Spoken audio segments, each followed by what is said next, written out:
കാരുണ്യ ആരോഗ്യ സുരക്ഷാ പദ്ധതിയിൽ കേന്ദ്ര സർക്കാർ കുടിശ്ശിക വരുത്തിയിട്ടില്ലെന്ന് ആരോഗ്യമന്ത്രിയുടെ തുറന്നുപറച്ചിൽ. കേന്ദ്രവിഹിതമായ 151 കോടിയും ലഭിച്ചെന്ന് ആരോഗ്യമന്ത്രി വീണ ജോർജ് നിയമസഭയിൽ നൽകിയ മറുപടിയിലാണ് മന്ത്രി ഇക്കാര്യം വ്യക്തമാക്കിയത്. സംസ്ഥാനത്തെ ലക്ഷക്കണക്കിന് സാധാരണക്കാർക്ക് ചികിത്സയുടെ പേരിലുണ്ടാകുന്ന സാമ്പത്തിക ബാധ്യതയിൽ നിന്ന് ആശ്വാസം നൽകുന്ന പദ്ധതിയാണ് കാരുണ്യ ആരോഗ്യ സുരക്ഷാ പദ്ധതി അഥവാ കാസ്പ്. പദ്ധതിയിൽ ഉൾപ്പെട്ട സർക്കാർ സ്വകാര്യ ആശുപത്രികൾക്ക് കുടിശ്ശിക ഇനത്തിൽ കോടികളാണ് സർക്കാർ നൽകാനുള്ളത്. അതിനാൽ പദ്ധതി ആനുകൂല്യം പാവപ്പെട്ട രോഗികൾക്ക് നിഷേധിക്കപ്പെട്ട സാഹചര്യമാണ് നിലവിൽ. കേന്ദ്രവിഹിതം ലഭിക്കാത്തതാണ് പ്രതിസന്ധിക്ക് കാരണമെന്ന് ന്യായീകരിച്ച സർക്കാരിന്റെ കള്ളത്തരങ്ങൾ പൊളിക്കുന്നതാണ് നിയമസഭയിലെ ആരോഗ്യമന്ത്രിയുടെ മറുപടി.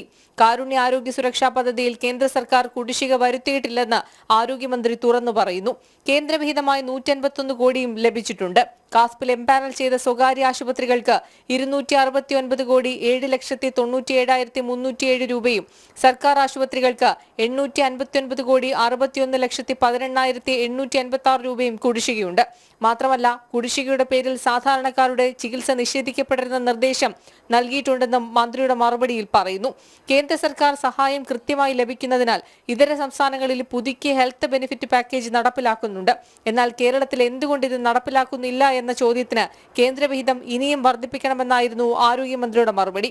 കാസ്പ് ഒരു ഉദാഹരണം മാത്രമാണ്. മറ്റെല്ലാ പദ്ധതികൾക്കുമുള്ള കേന്ദ്രവിഹിതം കൃത്യമായി സംസ്ഥാനത്തിന് ലഭിക്കുന്നുവെന്നതാണ് യഥാർത്ഥ വസ്തുത.